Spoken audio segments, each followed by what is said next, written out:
Kje vidite vi alarme v svetu, v Sloveniji, alarme za vodo? Jaz sem že prej povedal, da globalne spremembe bojo močno vplivale tudi na Slovenijo. Slovenija je že imela alarm pred leti, glede podtalnice. In tudi Slovenija ima ogromno pitne vode, gre na račun podtalnice. In mi se bomo mogli vključevati v te organizacije, kot je zdaj bila ustanovljena v Braziliji pred 2 meseci. In države milijarde dolarjev nakazuje. Slovenija se niti vključila v te sisteme. Slovenija se bo mogla vključiti, lahko bi bilo vzor evropskim državam v kraju in legi, ki jo imamo. Ampak ne znamo izkoriščati teh stvari, ali nimamo pravih ljudi, ali tako naprej, ker imamo krasne gore, dobro, čisto vodo. Čeprav z vodami, ki jih imamo v Sloveniji, ki so samo naše, kot Krka, Savinja, Ljubljanica, te reke niso čiste. Te reke nam ne more biti v ponos. Reče, najprej moramo svoje reke štimati, svoje okolje porihtati, potem pa povedati, kaj imamo. Recimo Avstrijci, Nemci, Švicari, te države imajo reke bolj čiste. Katera država se vam zdi, da je našla pravo rešitev? Torej Švica, Nemčija? Nemčija je na pravi poti. Če se Donava po Nemčiji pije, potem napram 20 let nazaj, ko vemo, da je bila Donava neverjetno umazana, recimo spomnimo se samo reke Save, kak je bila in mnogo bolj čisto zdaj. Tudi seveda zaradi Slovenije, spomnimo se recimo Mure, ki je bila črna, Avstrija je poštimala, ali pa Drava, recimo, ki zdaj že skozi Slovenije. Se reče, da je Avstrija ogromne napore vlagala in Drava po Avstriji skoraj pitna.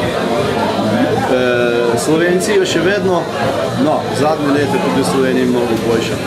Ampak mi moramo vzeti reke, ki so samo slovenski. Ljubljanica gre skozi Ljubljano in imamo praktično malo manj kot gnojnico sredi Ljubljane, sredi glavnega mesta. Upam, da bo tale župan Janković stvari zdaj malo bolj v roku in vsaj kaže, da bomo Ljubljanco dobili v prihodnih letih malo čisto. Gospod Strel, da vas malo pohecam, davna leta nazaj ste v Mariboru tekmovali s plavalko Tanjo, ki vas je nabrisala, menda? Nabrisala, ona je zmagala, vse je v redu. Pa kaj je bilo s tistim znižanjem temperature, to res?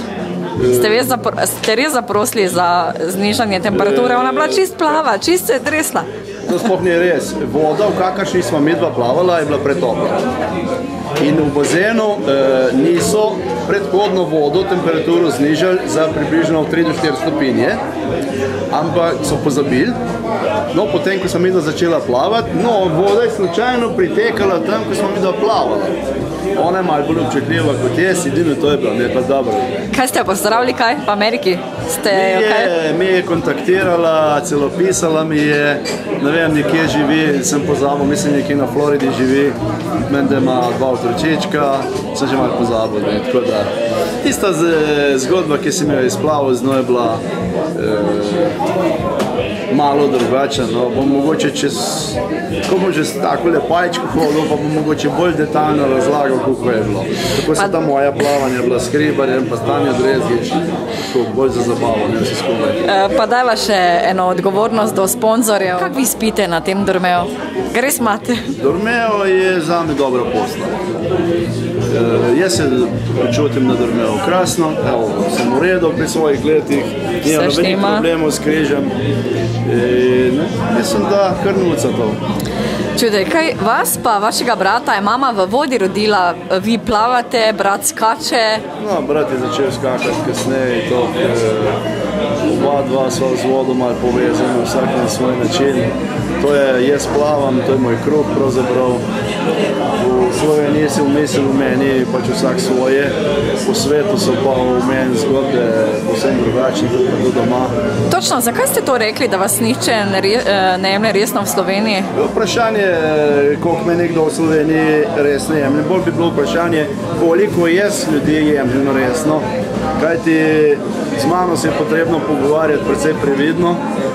Jaz sem v svetu kar precej visoko rangiran, sem tudi postal first class speaker, kar pomeni, da imam častno funkcijo z agencijami, kot so v Londonu, v New Yorku pa Sydneyju, ker slovenskih first class speakerjev ni, razen mogoče Savo Žižek pa noben drug.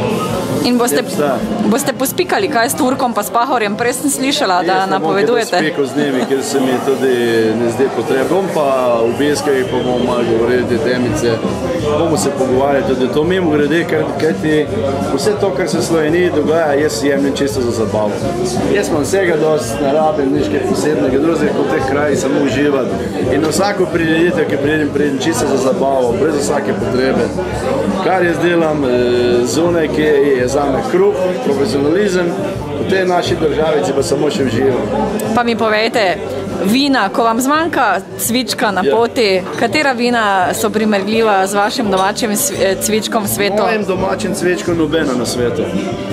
V Južni Ameriki, če pijem vina, jih mešam z vodo, ki so premočna, tudi v Kaliforniji, recimo v Avstraliji, Kitajska ima dobra vina tudi zadnje čase. Z mojim cvičkom niso primerljiva v nobene. Kako se reče vino na kitajskem, kako znamka, kako ime? Recimo Huanghe, po reki Huanghe, recimo, ne? Imate tudi pivo Huanghe, zdaj Kitajska ima pravzaprav ekspanziv vin, imate recimo čaj, kitajski zid, po slovensko, drugače ima se drugače, vino kitajski zid, čajni svoj, recimo, ne? Po angleško, po kitajsko, pa ne bi vedel, ko se reče kitajski zid. In piše po angleško gor, ne? Zanimivo, ne? Na vinu piše angleško. Zelo dobro belo vino. Zdaj sem bil na Kitajskem pred 2 meseci, kar dolgo, in sem pil razna vina. Sem bil presenečen, no, in to so Kitajci zdaj v zadnjih parih letih naredili taka vina. Na kaki posteli ste pa spali na Kitajskem, so vam zrolali kako? Skoraj vsak dan na drugi, ker smo se ogromno predstavljali. Tudi v šotorih sem spal, na tleh sem posod. Torej kombi je bil brez dormeja. Da je na Kitajskem pa brez dormeja, tako je.